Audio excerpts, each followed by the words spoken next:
অবশেষে সত্যি হচ্ছে প্রার্থনা। আনুষ্ঠানিকভাবে জাতীয় ফুটবল দলের স্কোয়াডে এলো হামজা চৌধুরীর নাম।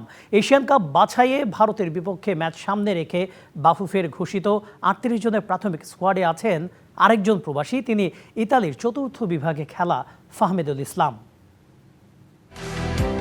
এশিয়ান কাপ বাছাই পর্বে ভারতের বিপক্ষে ম্যাচ সামনে রেখে প্রস্তুতিতে নামার অপেক্ষায় বাংলাদেশ ফুটবল দল। সেই ম্যাচের আগে ঘোষিত প্রাথমিক স্কোয়াডে সবাই খুঁজছিল একটি নাম। ৩৮ জনের লম্বা তালিকায় সেই নাম খুঁজে পেতে খুব একটা কষ্ট করতে হয়নি। তিনি আর কেউ নন, হামজা চৌধুরী। ইংলিশ প্রিমিয়ার লিগে খেলা হামজা চৌধুরীর শেকড় লুকিয়ে বাংলাদেশে। সেই শেকড়ের ডাকে দীর্ঘ প্রতীক্ষার অবসান ঘটিয়ে লাল সবুজের জার্সিতে খেলতে সম্মতি জানান হামজা। তারপর ক্ষণ গণনা শুরু। ভারত ম্যাচের প্রাথমিক স্কোয়াডে হামজার নাম থাকাটাই অনুমিত ছিল, সেই স্বপ্নই হতে যাচ্ছে সত্যি। অবশ্যই আমরা আনন্দিত হামজা চৌধুরীকে প্রাথমিক স্কোয়াডে রাখতে পেরে। সবার প্রতীক্ষার অবসান হবে। আশা করি সে যোগ দিলে দলটি আরো শক্তিশালী হবে। ভারত ম্যাচের আগে সৌদি আরবের তাইফে কন্ডিশনিং ক্যাম্পে যোগ দিতে পারবেন না হামজা, তবে দল ঢাকায় ফেরার পর যোগ দিবেন এই ব্রিটেন প্রবাসী ফুটবলার। সবকিছু ঠিক থাকলে গ্র্যান্ড রিসেপশনের পর ধরবেন শিলংয়ের ফ্লাইট।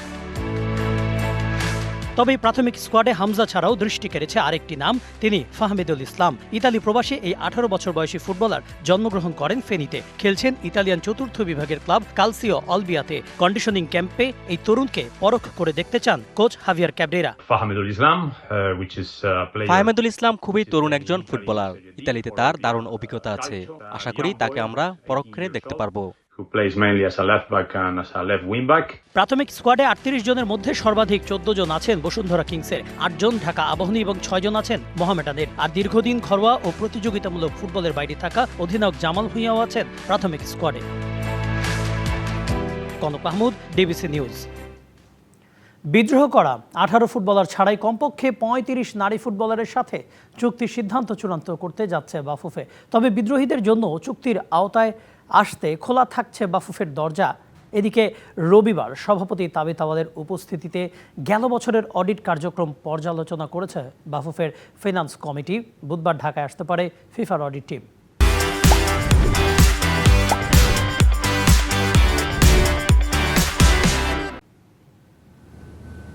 কোচ পিটার বাটলারের সাথে সাফজয়ী নারী দলের অধিকাংশ ফুটবলারের দ্বন্দ্বের জেরে গেল ৩০ জানুয়ারি সংবাদ সম্মেলন করেন ১৮ ফুটবলার।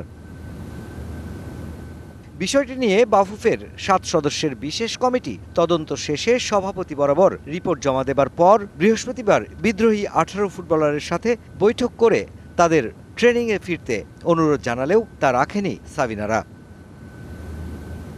সংকট নিরসন না করেই ক্যাম্পে থাকা ফুটবলারদের চুক্তির আওতায় আনতে যাচ্ছে বাফুফে, যেখানে জায়গা পাচ্ছে কমপক্ষে ৩৫ ফুটবলার। জানা গেছে বিদ্রোহী ১৮ ফুটবলারের জন্য প্রস্তুত করা হচ্ছে চুক্তিপত্র।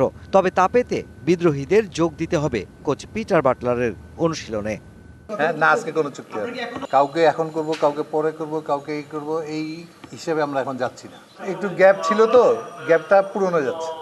মেয়েদেরকেও বুঝতে হবে, কোচকেও বুঝতে হবে। আমরা তো চেষ্টা করছি। কোচের জায়গা থাকবে, প্লেয়াররা প্লেয়ারের জায়গা থাকবে। কোচের দায়িত্ব হলো প্রশিক্ষণ দেওয়া, মেয়েদের দায়িত্ব হলো প্রশিক্ষণ নেওয়া। এদিকে রবিবার সভাপতি তাবিথ আওয়ালের উপস্থিতিতে চলতি বছরের অডিট কার্যক্রম পর্যালোচনা করেছে বাফুফের ফাইন্যান্স কমিটি। আজকে হলো আমাদের অডিটের ব্যাপারে ছিল, অডিটের মিটিংটা পেন্ডিং থাকবে না, কোনো অডিট পেন্ডিং থাকবে। তবে এদিন বাফুফে ভবনে আসলেও নারী ফুটবলারদের সংকট সংক্রান্ত বিষয়ে গণমাধ্যমে কোনো কথাই বলেননি সভাপতি তাবিথ আওয়াল। মুশফিকুর রহমান, ডিবিসি নিউজ, ঢাকা।